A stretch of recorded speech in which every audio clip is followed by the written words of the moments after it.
How should CIOs prioritize investment during 2021? To learn more, we speak with Bill Briggs, the Global Chief Technology Officer of Deloitte. This is CXOTalk time number 3 or 4? Three, I think. Maybe for sure 3.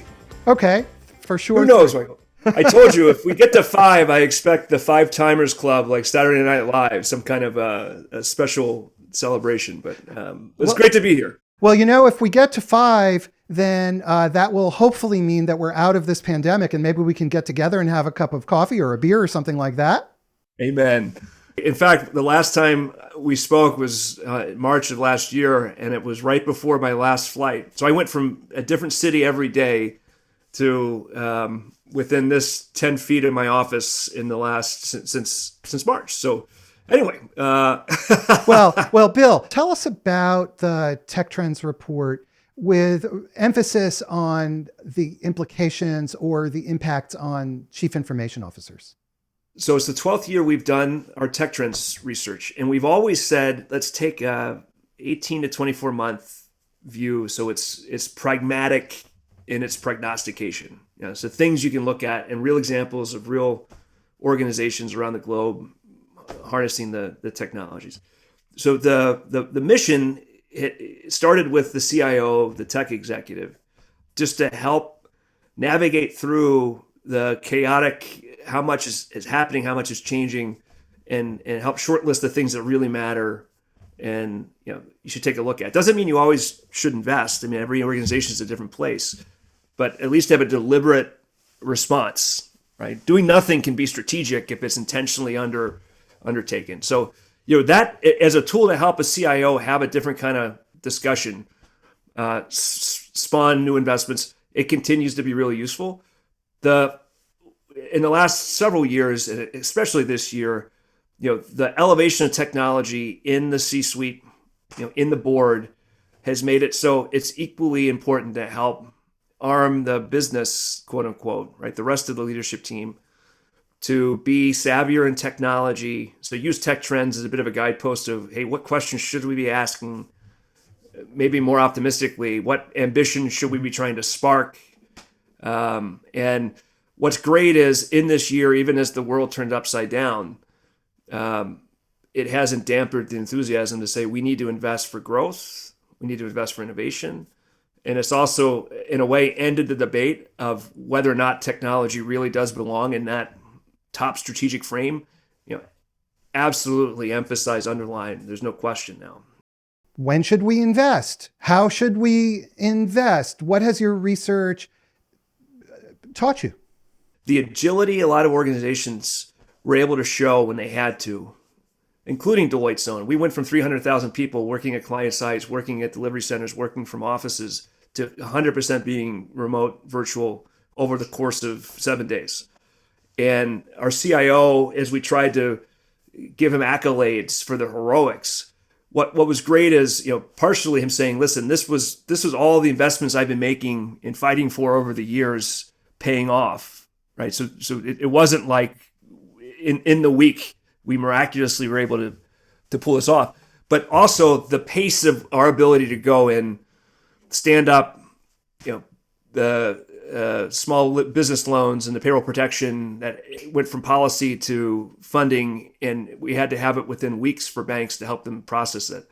Or now Operation Warp Speed and the vaccine, like the ability for us to drive change in a time frame that would have seemed impossible. We've challenged a lot of those constraints. The flip side is in this last year, the ability for most client CIOs, tech execs, to focus, to just shut down everything that wasn't critical and have that laser-like focus on the things that were needed to respond and to recover and now to thrive. Like that was empowering. And so, as you say, when to invest now, part of the question is, how do you not lose the new muscle, the new speed that, in this moment of necessity, we've proven we can do as we take on more. And it varies sector to sector depending on where you are in the recovery stream. But, we won't have that same luxury of shutting down so much as we take on more and more. And I think there's many of the trends are kind of in the heart of like, how do we think about the foundational investments we need, because we know there's more to be done. So we can dig into a few of those if you want. But I just love that. There's a message of hope and what we've proven we can do now, and how important it is. Now let's go after it.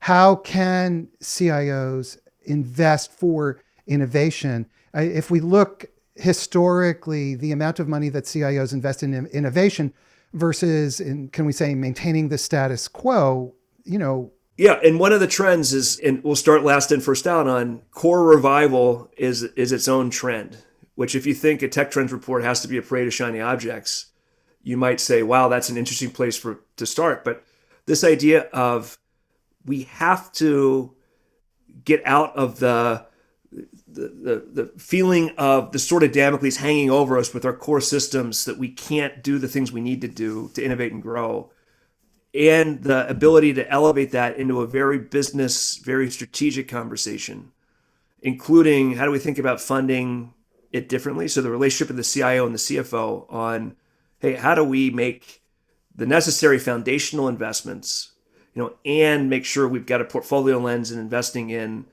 the horizon, the things that are driving adjacent transformational growth, and not have the same expectations for ROI and timing. And so, truly handle as a portfolio mix. But that core, the story of the core, like how do we advance the migration to the cloud? How do we simplify a lot of the legacy systems that are around us? How do we make them open, interoperable, able to be the backbone to drive more front office, customer facing new products and service offerings? Like, that is such an important conversation. And I just had a collection of board members together with CIOs this week for CES, and we were talking about how successfully has that been elevated to understand why and to get support for what. And it was almost every hand went up saying, yep, that's something that's on our agenda. We're actively making investments in it. And so, and what I love is you can't talk about innovation and growth without having that. In a way, the back office is the new front office, that you can't think about smart factories and how do we automate drug discovery and distribution without having some of the deep work done in the foundation. But there's now, as there always has been, there's the even stronger need to link the innovation ideas and innovation plan and aspiration to what's actually going on in the business. It's not science fair projects off in labs and waiting for eureka moments. It's the idea of intentionally sensing, scouting, shaping strategy. So we have a team that all they do is engage with ecosystem startups and VCs and PEs and academia to be able to bring ideas into the business. And then more importantly, how do we incubate with the goal to scale? Not the goal to do a prototype that is interesting but not useful, right? Like how we actually is this intentionality to the innovation process that has to be rooted in business problem. Lead with need, right? That's the missing link to a lot of innovation. It's not interesting technology and potential whiz-bangery. It's let's identify unmet need. And if we can imagine, then we can actually cobble together a solution to do it right. And again, not to pilot, but to production. How do we really ramp it up and scale it? What recommendations do you have for CIOs to do this? And at the same time, what are the kind of challenges or the headwinds that CIOs face when they attempt to take on this type of role and set of activities? The tech executive has to be seen as a part of shaping that strategy. Like if the lines have been drawn and a CIO is nothing but the technology voice of record and the operational expert, but the back office CIO, it's always going to be hard to show up and be heard differently. So part of this is help elevating, hey, as technology elevates the strategy, so does the role of the technology executive. Like we have to have it doesn't mean it's the dominant voice that owns strategy, but it's a very active voice. And then the how, one of the first trends in the report this year is around strategy engineered, which is about the chief strategy officer and setting up technology to help with some of that sensing, scouting, scenario planning, but also understanding that the innovation function of understanding what's coming next and how it applies to your organization, your business, your market, and then being able to craft the right investments to go and prove it, right?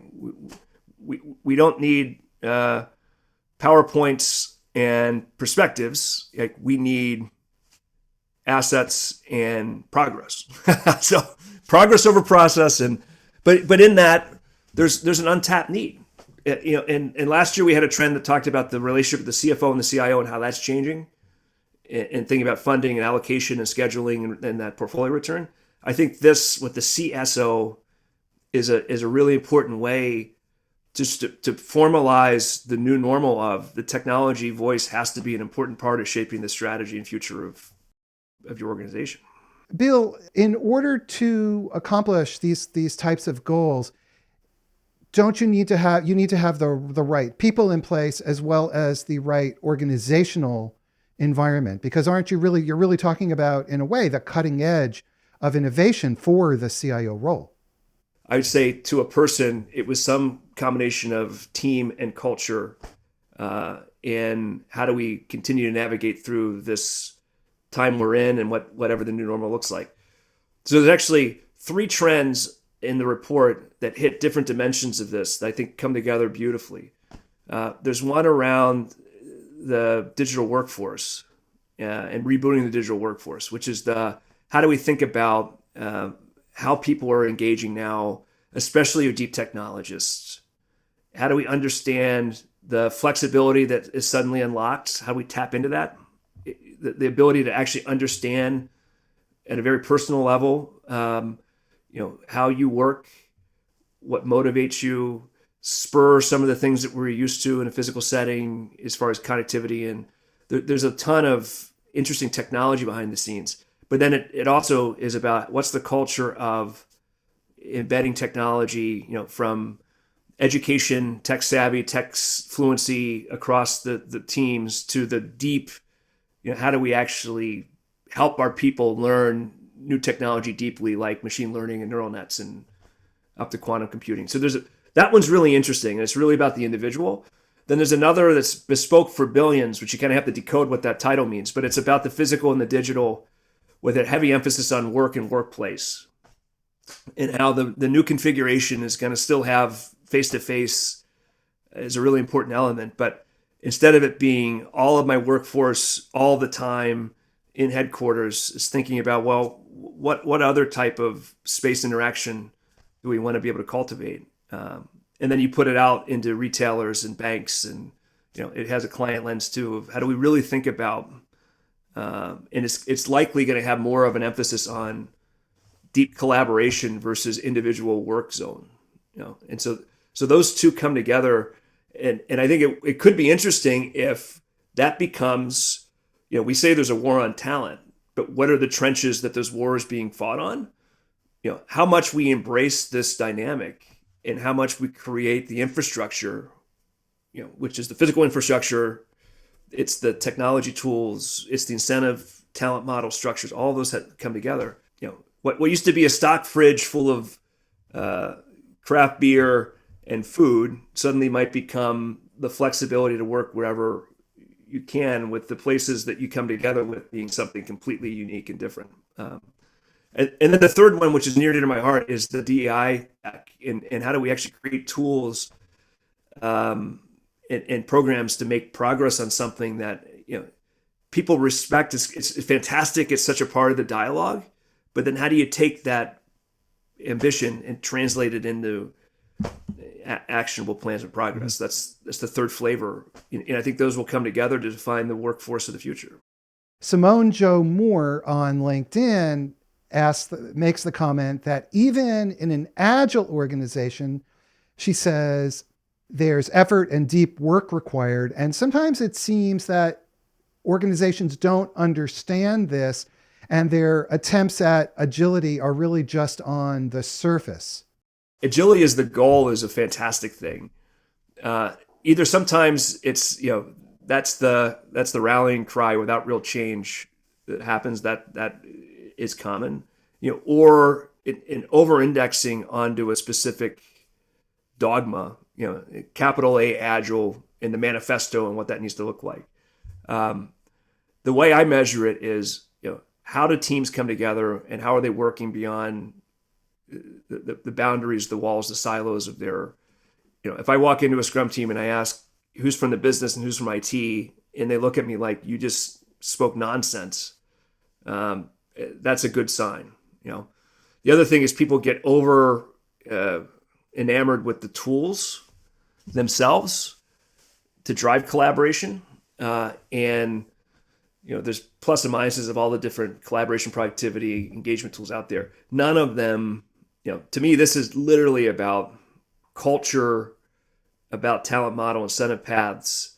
And if our goal is we want, agile, we want to do things faster, we want to get to value faster, we want to understand to potentially pivot or stop what we're doing fast. Like that's very different than some rigid ceremonies and tool-based processes. So I love Simone, thanks for the question. I love it. Where should CIOs be investing during this coming year? The trinity of cloud AI and cyber still hold true. There's a piece in the report up front around macro forces where we try to just talk about the biggest thing that matter, now, new, and next. So that combination of cloud AI and cyber, making the part of this back to the cultural, the investments that we need to do to be able to take full advantage of those macro forces. DevOps evolved into DevSecOps. We have a trend this year about MLOps because it's really bringing together cloud, cyber, and AI to say we expect the solutions that we're building, the things we're bringing to market, to have flavors of those, all three. And so how do we actually be intentional about the life cycle, about the pipeline, about how people work, and make that something that can be a bit democratized, more people can participate, and we can actually industrialize. So we have automation, tooling, controls, policies built into the end-to-end. So take the full potential of cloud, AI, and cyber, and then make it real into this 1-2 punch of ML ops is the embodiment of DevOps, DevSecOps, and ML ops. And then there's another trend around the machine data revolution, which is the data management. Like, how do we get our arms around ingesting, classifying, managing, governing data, and data that is coming from a lot of different sources we never really worried about before, sensors and video and audio and image and third party. But then also where, Michael, the dirty secret of data management over the years is there's always a bias that there's a carbon-based life form who was the prime actor we were trying to make this data ready for. Make it consumable, understandable by humans. And increasingly, there's a lot of data where the primary actor is going to be a machine. And it turns out the structure we need to make sense of it is different. And it doesn't mean the human element isn't important. We have to be able to explain and make transparent the decisions we're making in AI. But it's been something that's been a challenge forever. It's no longer a choice. We got to invest in that core data. And so if the first one is cloud AI and cyber and this DevOps, ML ops, to be able to say we have the engine to go take advantage of those forces, this one of data management and that core needs to be top of the agenda, right? Now, just humor with me for 1 second. The other piece is the horizon next that we think are going to matter, if not now, then really soon. So 5G and edge, not from a consumer, I can download the entirety of The Sopranos in 30 seconds. That's interesting, especially once we start traveling again. But the protocol and the enterprise connectivity that allow us to do things we could never do before at an individual product level or at a facility or a fleet. So 5G edge, massive potential. Hardware-driven AI supercomputing, massive potential that's here, and seeing great advances. advanced robotics, depending on your industry, physical robotics, and moving it out of a confined shop floor. How does that translate from drones to autonomous fleets and vehicles? And then quantum. We've got teams deeply inventing, investing, incubating quantum computing, which is a little bit further out than the other ones I just said, but it's going to be real, especially in things like drug discovery, in portfolio management, in financial, in and those are just the easy ones that we can say, hey, we recognize the types of problems it's ideal for from today's paradigm. We can apply it to quantum. There will be a whole set of new use cases that get invented that wouldn't have been possible without. It doesn't mean quantum replaces cloud, replaces distributed systems, but it means it's a really important new tool. So that last category of all those emerging things, you as a leader need to be confident in what's real now, how important it might be tomorrow, and then backcast in what level of investment is appropriate. And that might be in your own shop, or it might be making some really important strategic partnerships with individual technology providers or firms like Deloitte or startups or elsewhere. But how do you arm yourself so you're not beholden to the opinion of product marketing hype cycle? This is the week of CES, so you see a lot of headlines that never see fruition. You don't want hand-waving potential and rhetoric. We need to get to real concrete. What matters and what do you do now? Bill, it seems very easy in a way to talk about technology investments because it's so concrete, but to realize the benefit of those technology investments also requires investments in talent, in organizational structure and resiliency. So maybe talk about those issues with us. I would say the scarcity of engineering, architecture, and then specialists in those emerging areas that are coming is real. And so part of it is, how do you think through recruiting the beacon you have of how important technology is to your business and how that's showing up? And if it continues to be kind of a back office, operational excellence type of a posturing, it's going to be hard to get any of the people that you need. But you also have a lot of talent on the books already that probably have a deep interest in exploring some of these spaces. So how do you harness that? How do you shape it? In Deloitte, we called them the guild programs. It was a idea over a scotch one night and asked the team to come up with a better name, but it was structured after the medieval guilds to say, we want, for topics that we know we need more people. So from neural net, deep ML to cloud native development to, now blockchain and quantum, it's the clubhouse of people that are interested. They might not have any background or expertise, and they might be doing something completely different in their day job. They might be a tax professional, right? They might be someone in our infrastructure group, in our internal IT group, but to let them raise their hand and say, I'm a quantum enthusiast. And then how do we guide them to becoming a guru? So certification program and experience. And I think that's something that every organization could try to co-opt. I mentioned tech savvy, tech fluency before. How do you raise especially in the business, how do you get people understanding why this matters and how to lean in and help? And then, people throw around ecosystem as a lazy word, but it's a really important one. I think it was Bill Joy years and years ago who said, for Sun, no matter who you are, more smart people don't work for you than that do. He probably said it more poetically than that, but and that still holds true. So how do you tap into, instead of thinking about vendors, thinking about partners? How do you think about non-traditional relationships? And it could be consortia, it could be co-investment.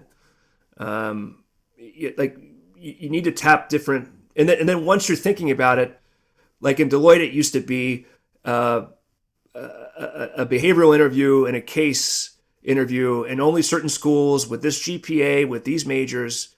And for a lot of our roles, we're shifting to, I want to see your GitHub repository. I want to know what you can do, not what you've heard or not what and so, and it means going to different campuses. It means going to different potential sources of talent. And then once they're here, how do you make sure you're celebrating that culture? Because even if you can getting them to stay and flourish, it needs to be a core part of what you value and how you show it. The @CXOTalk Twitter account, Elizabeth Shaw, asks this. Very good question. She says, the report identifies diversity, equity, and inclusion as a prime area. These are not technologies. How do they factor into CIO investment strategies? They're a key part of innovation. And we've done study after study to prove that getting diverse actors helping shape innovation agenda absolutely pays off in every kind of way. But the point of the report is to show tools that can be used. So we're not doing a one-off annual report out on diversity of workforce. Actually, to be able to track and nudge and shape the behavior we want, from team composition to making sure we've got a challenge board on AI models that are looking for bias, conscious or not. So it tries to take something that's really important and shine a light on some technology, some tactical things we can be doing to advance the mission, and also just elevate, if we believe tech and innovation are at the heart of strategy, then doing it without a diverse team is going to be suboptimal in every way. And flip side, how can we use tech to make a real dent in something that's been systemic for way too long? And we have another question from LinkedIn, and Jennifer Cox has a very specific question. You can see I try to prioritize the questions that come in. Oftentimes they're great. So Jennifer Cox says, what does the future of AR, augmented reality, look like? Will it continue to grow? If you look in the report, it looks like a Star Wars opening crawl of the 12 years of tech trends research. And at the top, we categorize them in these macro forces. One of those macro forces is digital reality. And that's where we put AR and VR and mixed reality. And those continue to advance. The technologies themselves mature and new form factors evolve. The broader definition includes conversational voice, so voice-driven interface. It includes computer vision, so vision systems that can actually watch a production line and see if there's a defect without having in that bigger category, we're beyond bullish on. And it says, how do you bring the ingredients together? And by the way, they're probably going to be built along with AI and cloud, and but to think about different experiences and different engagement patterns. So for AR, huge potential in field service to be able to help guide repairs, to help do diagnostics, beyond what an individual maybe has been certified in. Something we love. AR from a actual sales and marketing. If you look back last year, Deloitte had the US Open golf tournament where you could actually have the course AR with the Android iOS device on your coffee table and see the layout of the holes, and actually click in and see a visualization of just a different way to experience the event. And so there's a ton of potential individually. That collective, which would include more than just the spatial computing and devices, we're beyond bullish in. Let's go to another question from LinkedIn. Simone Jo Moore not only likes your guitar, yeah. so that has not gone unnoticed, and she wants you to play, but we'll leave that up to you. And Simone, oh, okay. Go read your question and see if I can just have something strumming in the background. All right, I love it. Okay, so Simone asks about. No, go ahead. You go. No, go. You ask. I didn't mean to interrupt you. Yeah. You didn't. No, I'm all right. Simone asks about emotional AI and ethical AI, and the ethics are so sticky. She says, do CIOs need to be concerned about this as they're thinking about investment? The emotional AI is a great segue into this broader symbolic AI and what we call exponential intelligence, and where we're seeing this how do we layer in not just who you are, the context of what you've done in your relationship, but also in some way to understand emotional state, either through cameras that can see from your facial expression to if you have sensors and things. Like there's a ton of potential in that space, and call it emotive intelligence, and call it now the question of where you draw a line is really important there. And so that ethics, we have a broad category we call risk, which is security and privacy is a clear line, regulatory compliance is a clear line, but then this ethics and morality of just because we can, should we, and what's our obligation to our people, to our community, to our customers, to our society, right? That's the question of our day. And I think that might be a place that you continue to see brand lines being drawn on their position there. And tactically, like I mentioned before, around DevOps and DevSecOps and MLOps, embedding that in the thinking of investment and opportunity is needed. And we've got to create some guideposts. We've got to create some policies. But it's not going to be, ethics, you can't solve for ethics. You can explore and understand and commit yourself to, but there's never going to be black and white like there are for regulatory compliance, security, and privacy. Is a lot easier to do. Okay. Go ahead. Go. No, I'm just going to put it away, Michael. We can't do this.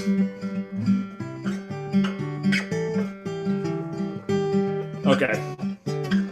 I used to play Blackbird for my kids when it was like a lullaby, and my youngest just got a vinyl for Christmas, and I made sure she had a Beatles album as a part of the, yes. Okay.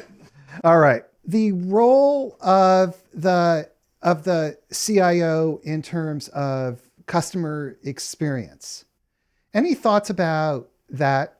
If you follow the through line from before of the data investments needed, so much of the customer experience will continue to be predicated on understanding of the customer. And it's shocking how many organizations don't own their customer master or aren't intentional about it.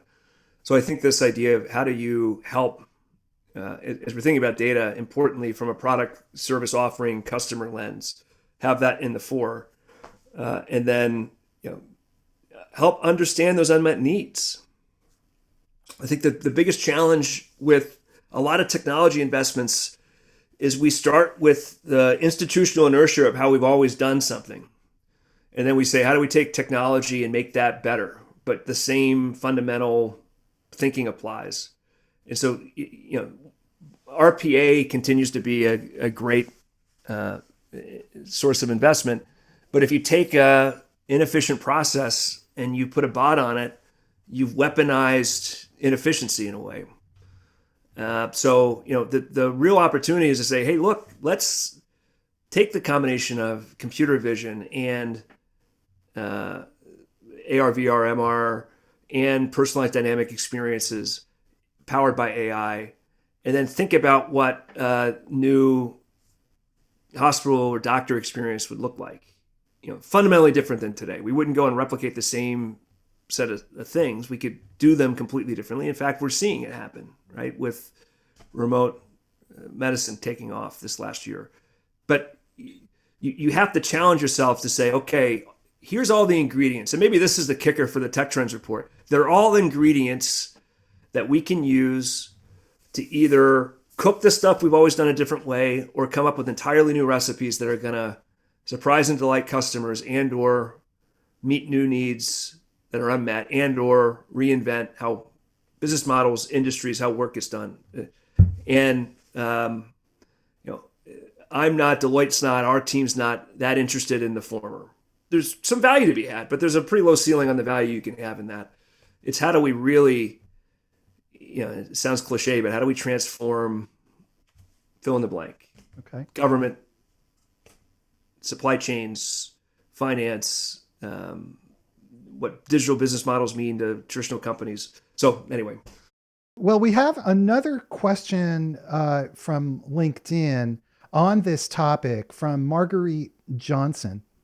And Marguerite asks, does the report talk about digital? I assume she means digital transformation and the context of customer experience. And I'm very glad she asked that because that seems to be an important topic. And part of the joy and the challenge of doing a report year after year, sometimes when you've covered something and it feels like it's still complete from what you've covered in the past, you don't bring it forward. So there's a through line that would be the digital transformation. Like, here's how we apply all these things to do something more. 2 years ago, we had one of the trends specifically on kind of demystifying digital transformation. And it's not just, one of the important messages is not just customer and consumer. It includes the hooks into the back and mid office. But they're all still out. I think you can tell me if I'm being flippant, but we didn't make it a chapter because it's a through line theme. And we've done it as a spotlight a couple years ago, and it holds true. So if you can't find that, just hit me on LinkedIn. I'll send you a link to it for sure. What advice do you have for CIOs right now? We have a moment now because of this last year where there's a willingness to, I said elevate before, rethink the role of technology. There's a desire. We did a study with the Wall Street Journal asking 100 CEOs who they were looking for to help them kind of shape their technology agenda and strategy. And the 40% was the CIO, the tech executive, which was the largest response by far. And so there's this opportunity, and I'd say an obligation for us to step up. And I've never experienced a time when the things that were always sticking points of those core investments, the data, the things that have been hanging over us for so many years, there's a willingness to take a fresh look and say, we need to invest for real this time. And so you got this great, stars aligning of leadership need, willingness to invest, and willingness to finally, puncture the bubble of the reality distortion field that we've been in, that those things didn't matter, they weren't holding us back, and do something about it. So, part of it, though, for CIOs and tech execs is we have to tell the story of how we want to show up differently. And we need to help inspire, and I use that word very intentionally, we need to inspire that agenda, the good and the bad, the hero's journey of innovation and growth, and the hard reality of the changes we have to make. And I'm emphasizing a technology, but the culture through line is huge. The talent through line is huge. Like, we have to solve for both. And you can't just pretend to chase the upside, the innovation growth hero story without actually taking on the responsibility of and linking them together. I used to say core modernization and data management is like paying to replace your plumbing. Has to be done. You don't want your walls to fall down because of leaking, but man, it's not something you look forward to when you're budgeting for the year. So how do we put some hot tubs, some steam baths, some saunas, some water slides in as well along the way? Yeah. So how should CIOs tell this story, this inspirational story? And it's also aspirational. And I also wonder how many CIOs, quite frankly, have the chops to execute beyond the story. Part of it is just being able to actually quantify some of the things that they're all over. They just don't roll up in a way that makes a through line, a narrative that the rest of the organization can understand. So just dispositioning existing spend into some categories to be able to show how, because the tension is we spend too much money and we don't get enough out of it. Well, let's actually show you what we're spending on. Let's quantify technical debt. Let's try to put a dollar amount on the complexity, the pain, the cost of maintenance that we all know is real, but it never shows up in a line item. So it holds us back. It's friction and gravity that we can't quite get our hands around. So actually measure it. It doesn't have to be precise, just directional. And then it's funny how few organizations actually have kind of a tech strategy written down to help be their walk around narrative with those pieces, and starting with what we're doing today and having some kind of picture of what we should be doing tomorrow. Like, I know that sounds, it's not meant to be a commercial of, call a Deloitte to help create that tech strategy. That's not the point. It's can you tell the narrative of the value you're creating? And ultimately what you want is to shift from, hey, tech is something we have to constantly fight to squeeze the budget, and say, like a few of our clients will say, your technology investments are the best return on capital in the entire organization portfolio. More than any of our treasury function, more than any of our new business lines, more than any of our marketing spend, that we can show you how the technology investment has real return, and you should be in the business of giving us more, to do more.